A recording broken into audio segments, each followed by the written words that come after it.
अक्षरधनावर प्रेम करणाऱ्या वाचकांचं साहित्याच्या पारावर मनापासून स्वागत। आजचा हा 30वा भाग। आपणा सर्वांची दिवाळी आनंददायी झाली असेलच।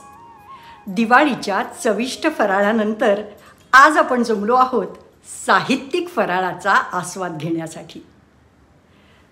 पारावरच्या गप्पांमध्ये सहभागी होत आहेत दोन साहित्यिक, डॉक्टर सिसिलिया कारवालो आणि श्री राजीव जोशी।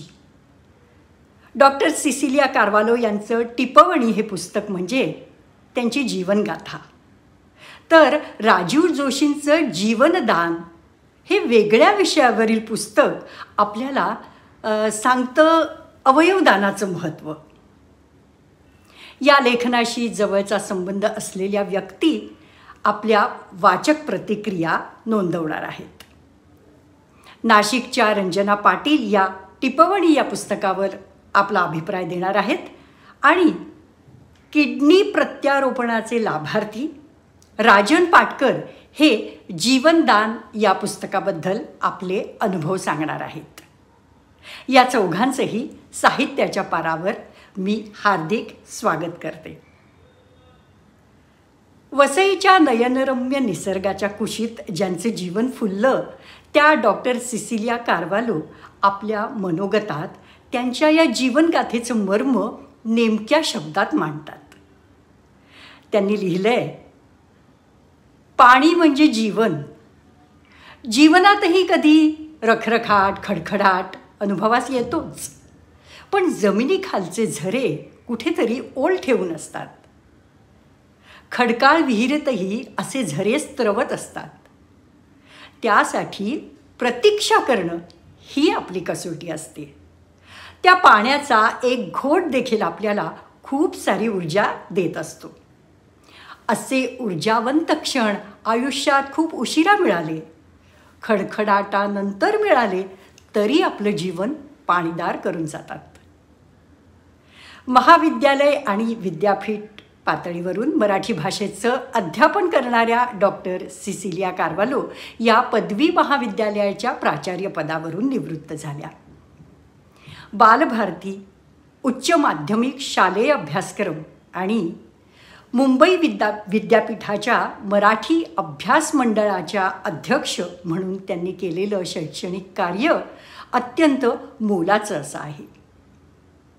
महाराष्ट्र राज्य सांस्कृतिक धोरण समिती, ज्ञानोबा तुकाराम पुरस्कार समिती, महाराष्ट्र राज्य साहित्य आणि संस्कृती मंडळ अशा शासकीय समित्यांच्या सदस्य म्हणूनही त्यांनी काम पाहिलेलं आहे।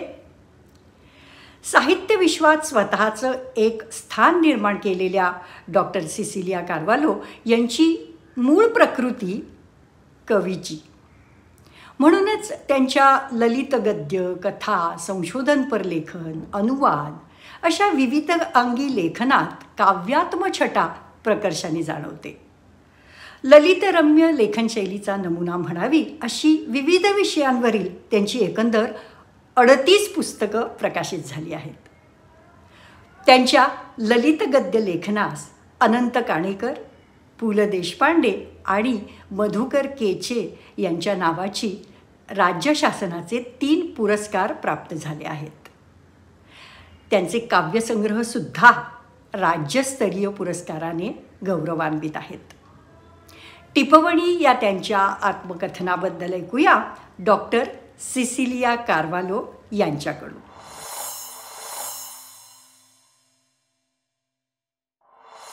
नमस्कार। टिपवणी या संदर्भात आपल्याशी संवाद मी साधत आहे। टिपवणी हे माझं स्वकथन किंवा आत्मकथन हा कालस्वर असतो। काळाचा आणि काळातला संघर्ष आपण कसा पेलला तो शब्दात मांडणं, थाटणं हे फार कठीण असतं, पण ते आव्हान मी स्वीकारलं।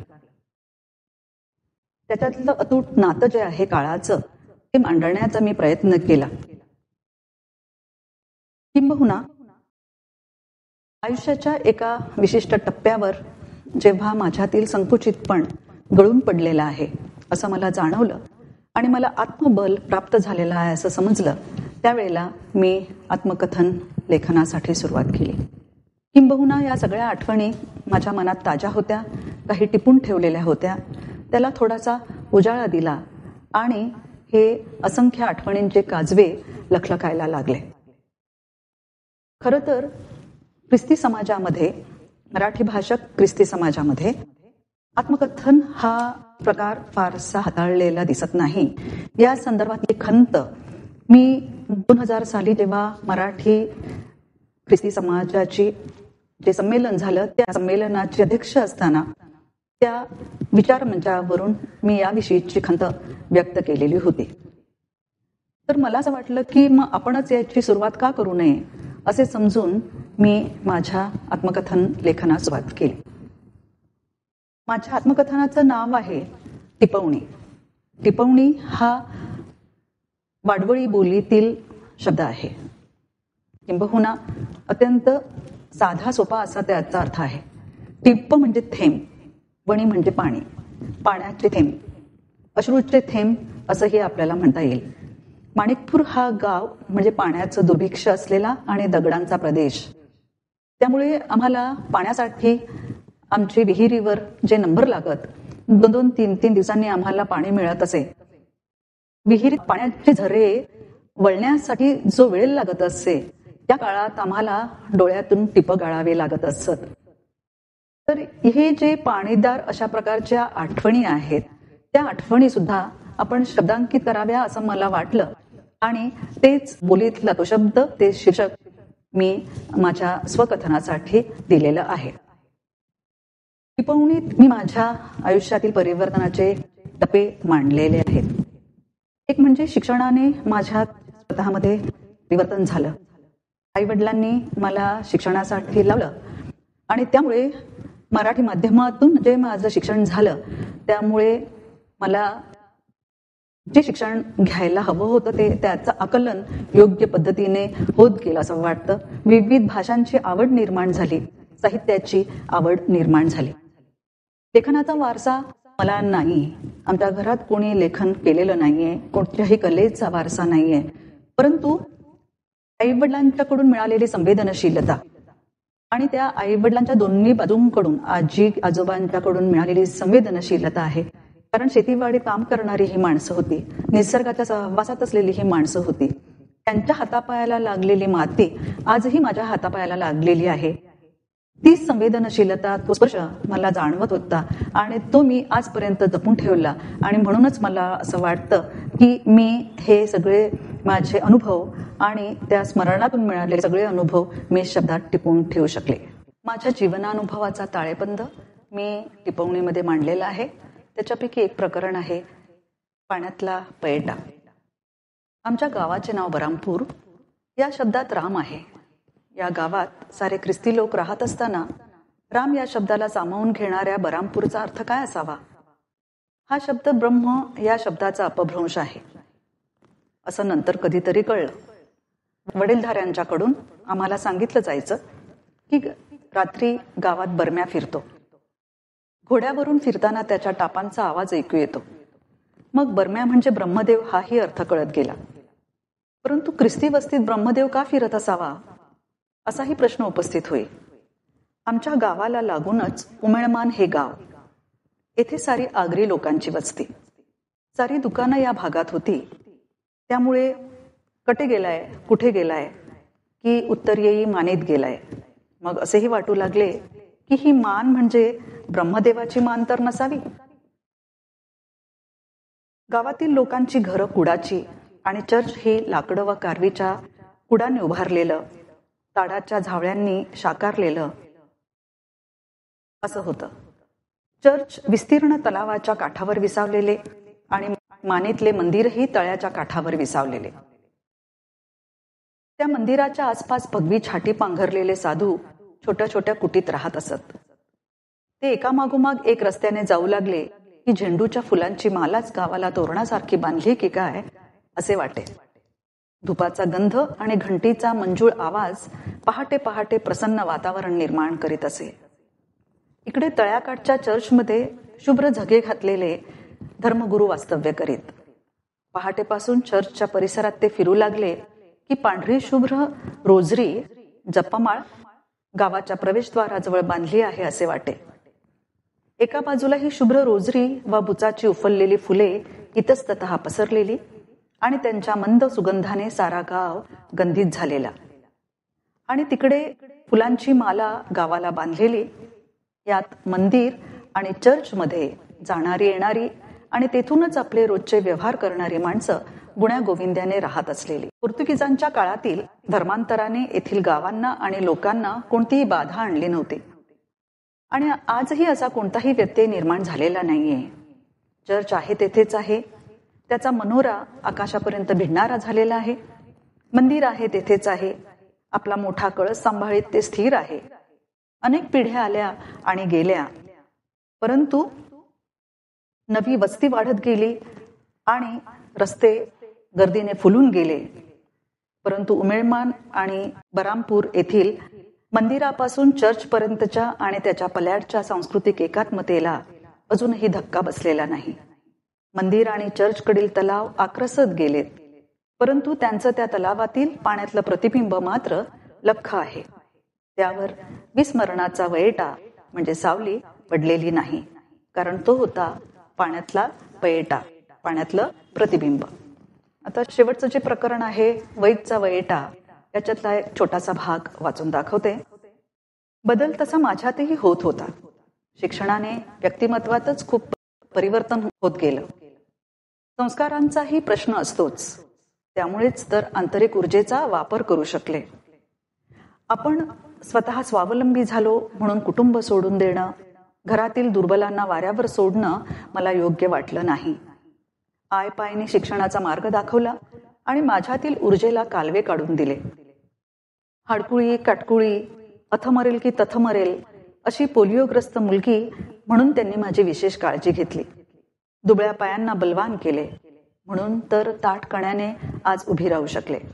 खांदेही मजबूत केले, त्यामुळे कुटुंबातील कित्येकांचा क्रूस वाहण्यासाठी सिमोन सेरेनेकर होऊ शकले. कार्व्हालो हे आडनाव कशावरून आलं असावं हा प्रश्नही मला सतत भेडसावत असे. त्याचा अर्थ मीच लावला. कॅल्व्हरी डोंगरीशी असलेलं त्याच्यातलं साम्य मला दिसलं. कॅल्व्हरी आणि क्रुसाचं नातं माझ्याशीच जुळलेलं आहे आणि येथेच मला माझं मूळ जाणवलं. जेथे पाय ठेवला तेथे समस्यांचे डोंगर उभे राहिले होते, पण ते उपसण्याचे बळही मिळत गेले. जणू डोंगरे कुळाशी माझी नाळ जुळलेली होती. वसईतील माणिकपूर गाव हे सर्वधर्म सामंजस्याचं एक उत्तम उदाहरण म्हणावं लागेल. सर्वसमावेशक समाजासाठी ते नक्कीच प्रेरणादायी आहे. कुसुमाग्रज प्रतिष्ठानच्या माजी उपाध्यक्ष आणि स्वराज्य नॅरो फॅब्रिक्सच्या संचालक रंजना पाटील या नाशिकमधील नावाजलेल्या उद्योजक आहेत. कुसुमाग्रज प्रतिष्ठानची साहित्यभूषण ही पदवी विशेष प्रावीण्यासह त्यांना प्राप्त झाली आहे. रंजनाताई या नेमबाजीतील सुवर्णपदाच्या मानकरी आहेत. आज त्या टिपवणी पुस्तकावरील आपला अभिप्राय नोंदवण्यासाठी इथे आलेल्या आहेत. डॉक्टर सिसिलिया कार्वालो या दोन संस्कृतींचं एक मनोज्ञ भेटकलम आहे असं मी मानते. कलम ही संज्ञा लेखणी आणि रोप या दोन्ही संदर्भांनी वापरली आहे. लक्ष्मीबाई टिळकांच्या स्मृतिचित्रांचे 100 वर्षांनंतर भेटीला आलेलं टिपवणी हे एक धाकटे भावंड आहे असं म्हटलं तर अतिशयोक्ती होणार नाही. अत्यंत विपरीत परिस्थितीत वाढत गेलेल्या या लेखिकेने आज मराठी साहित्यामध्ये आपले अढळ पद निर्माण केलं आहे. ते केवळ संस्कारांच्या सच्चेपणामुळे आणि तिच्या ज्ञानार्जनाच्या तीव्रतेमुळेच शक्य झाले आहे.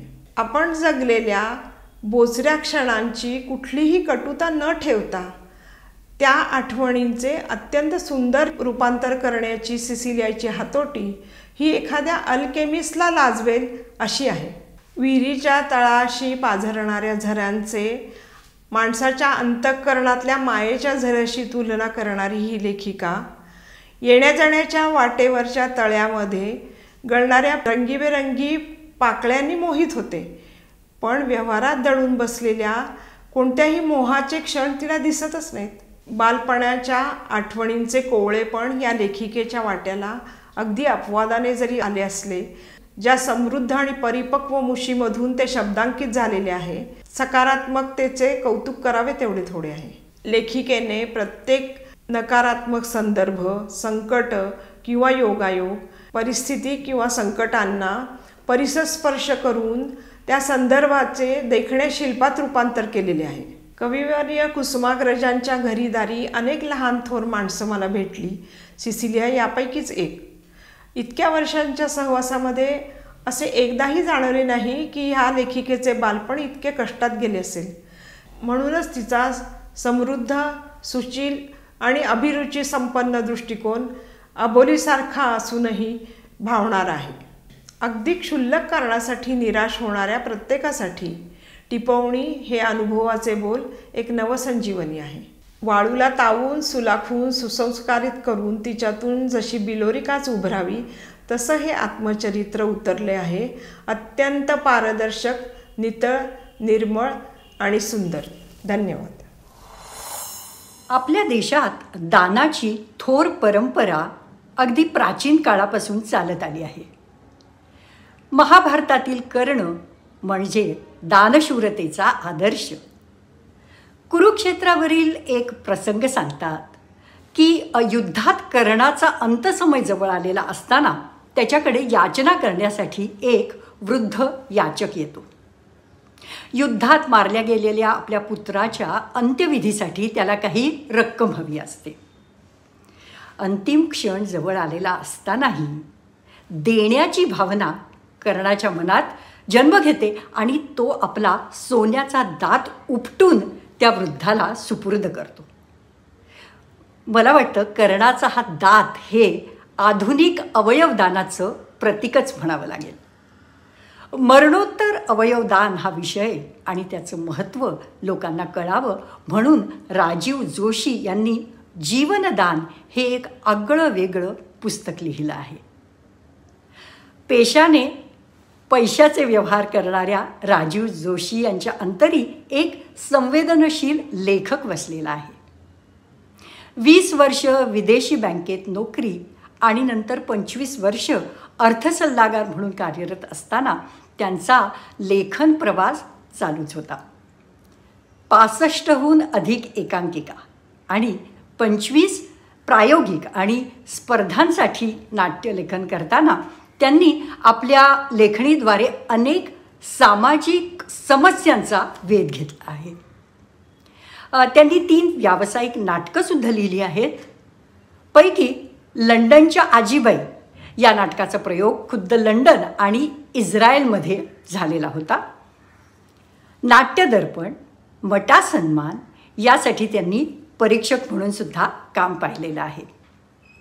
अनेक दैनिकातून आणि साप्ताहिकांमधून त्यांनी अर्थ, बँकिंग विषयक विपुल लेखन केलेलं आहे आणि अर्थसाक्षरतेचा त्याद्वारे त्यांनी प्रसार केला आहे. घरकुल आणि बंदिनी या मालिकांचं लेखनही त्यांनी केलेलं आहे. अलीकडे ते अवयवदान या विषयावर लेखनाद्वारे प्रचार कार्य करत असतात.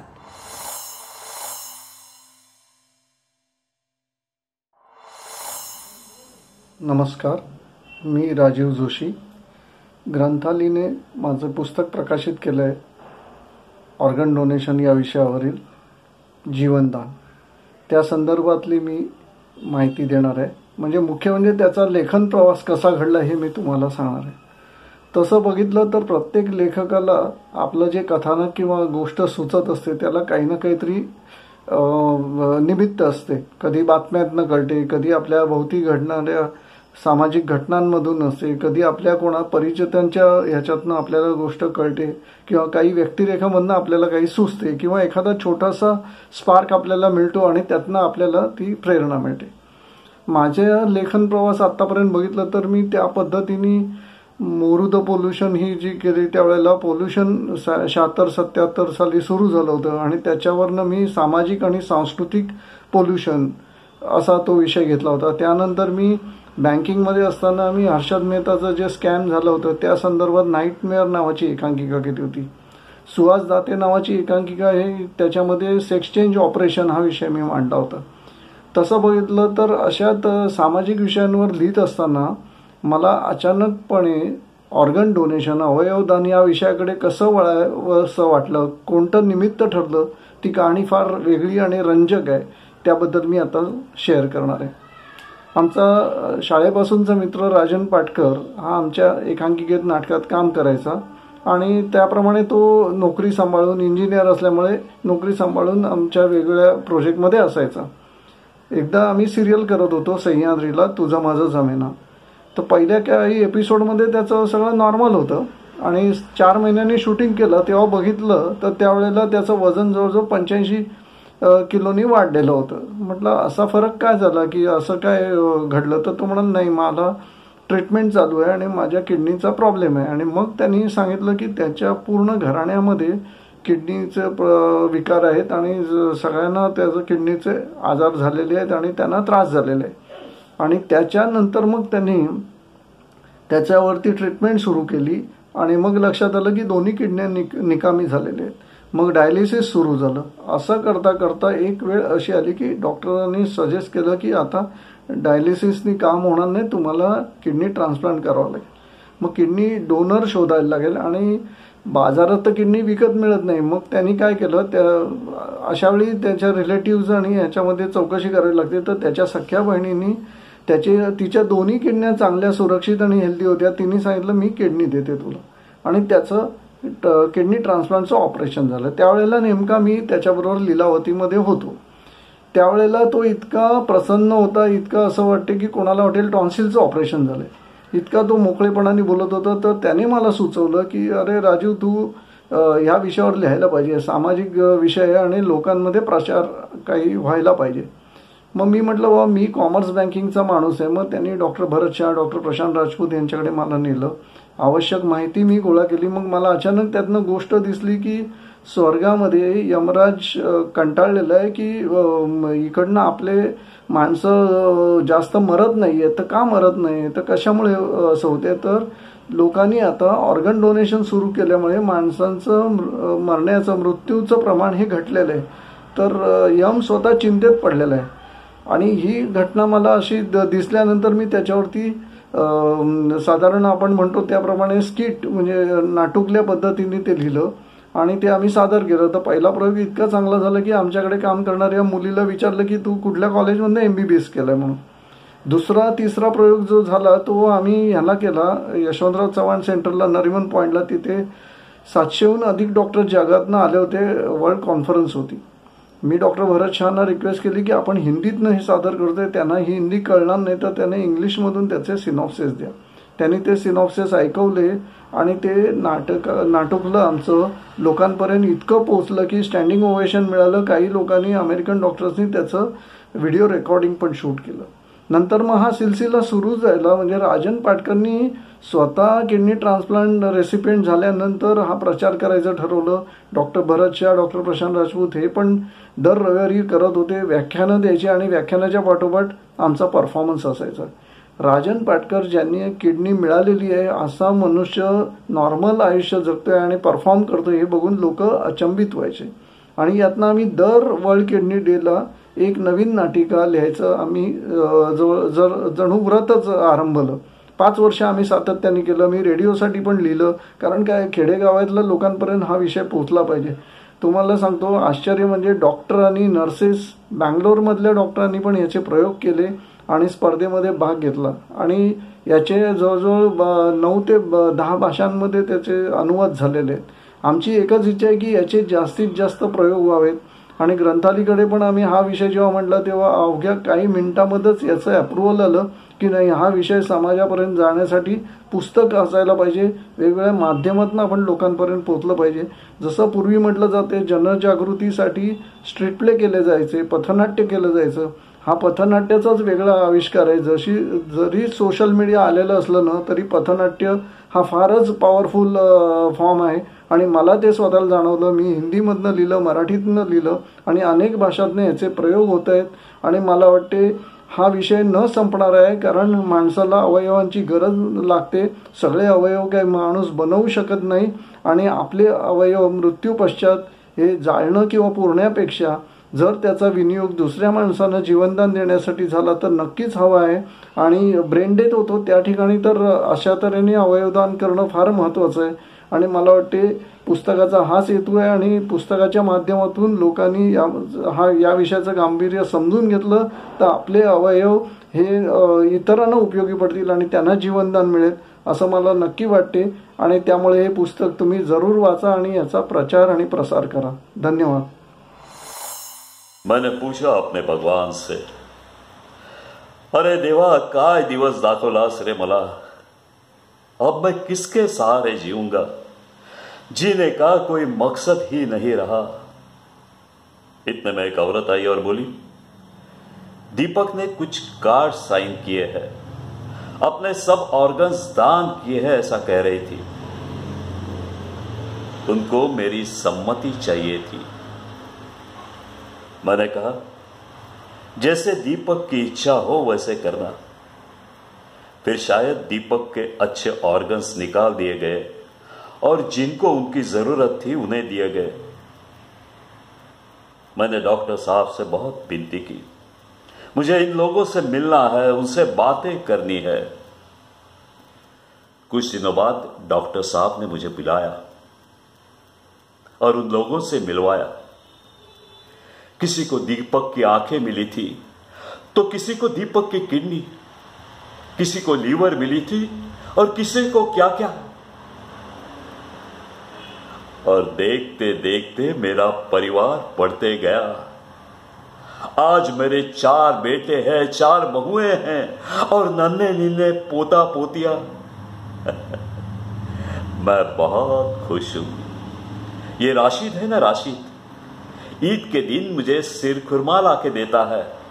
ये रोनी क्रिसमस के दिन मुझे घर लेके जाता है, केक खिलाता है, न्यू ईयर पार्टी करता है. दिवाली का त्योहार मैं सुनील के घर पे मनाता हूं. उसके छोटे छोटे बच्चों के साथ फटाकड़े फोड़ने में, कंदील लगाने में बहुत मजा आता है. अरे यार, मैं तो भूल ही गया, नवरात्रि में मैं हिमांशु भाई के घर जाता हूं, डांडिया खेलता हूं. ऊपर से अगर मेरा दीपक देखता होगा ना तो कहता होगा, बाबा काय करता है तुम्ही. अब मुझे जीने का सहारा मिल गया है और मकसद भी. दीपक की याद तो आती रहती है, मगर जब दीपक की याद आती है ना, मैं इन सबको देखता हूं, उनसे बातें करता हूं. इन्हीं में मुझे मेरा दीपक दिखाई देता है. मेरा घर का दीपक तो बुझ गया, लेकिन जाते जाते मेरे दीपक ने इन सभी के घरों में उजाला कर दिया. मुझे गर्व है, मुझे अभिमान है मेरे दीपक पर. मेरा दीपक आज भी जिंदा है. दीपक अमर है, अमर है. मित्रांनो, या महिन्याच्या अखेरीस म्हणजे 30 नोव्हेंबरला जागतिक अवयवदान दिवस आहे. त्या दिवसाचं औचित्य साधून आपण सर्वांनीच या विषयाकडे अधिक जागरूकतेनं पाहण्याची गरज आहे. व्यवसायाने अभियांत्रिकी सल्लागार असलेले राजन पाटकर हे अभिनयाची उत्तम जाण असलेले कलाकार आहेत. नवजीवन आणि स्वल्पविराम ही त्यांची 2 पुस्तकंही प्रसिद्ध झाली आहेत. त्यांचं किडनी प्रत्यारोपण झालेलं असल्यामुळे त्यातली दाहकता त्यांनी अनुभवलेली आहे.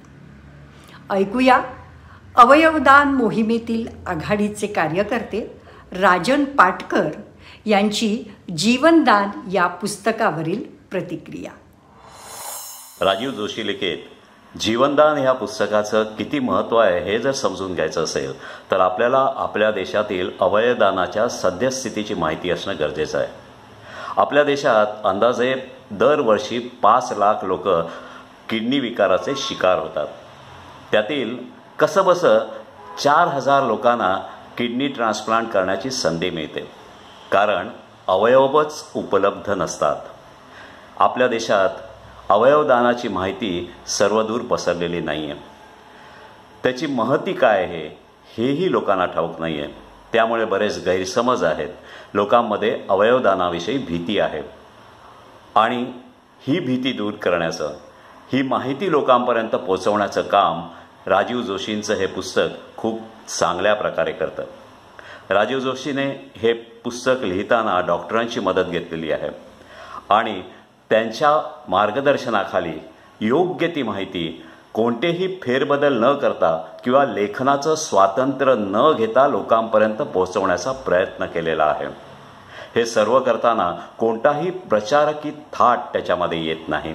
साध्या, सोप्या, सरळ भाषेत लोकांना समजेल अशा शब्दामध्ये ही माहिती लोकांपर्यंत पोहोचवली आहे. ह्याच्यात ज्या एकांकिका समाविष्ट केलेल्या आहेत त्या मराठी, हिंदी, इंग्लिश या तिन्ही भाषेमध्ये असल्यामुळे आपल्याला हव्या त्या भाषेत त्यांचं सादरीकरण करणं शक्य आहे. तसंच या एकांकिकांची मांडणी अशा प्रकारे आहे की कोणत्याही तांत्रिक अंगाचं मदत घेण्याची गरज पडत नाही आणि त्यामुळे कुठेही कधीही या एकांकिका सादर केल्या जाऊ शकतात. महत्त्वाची गोष्ट म्हणजे हा एकांकिका संग्रह नव्हे, यात डॉक्टर भरत शहा, डॉक्टर प्रशांत राजपूत या तज्ज्ञ डॉक्टरांचं मार्गदर्शन करणाऱ्या लेख देखील समाविष्ट केलेले आहेत. तसंच किडनी आणि किडनीविषयी माहिती दिलेली आहे. त्यामुळे हे पुस्तक संग्रहित असायला हवं असं मला मनापासून वाटतं.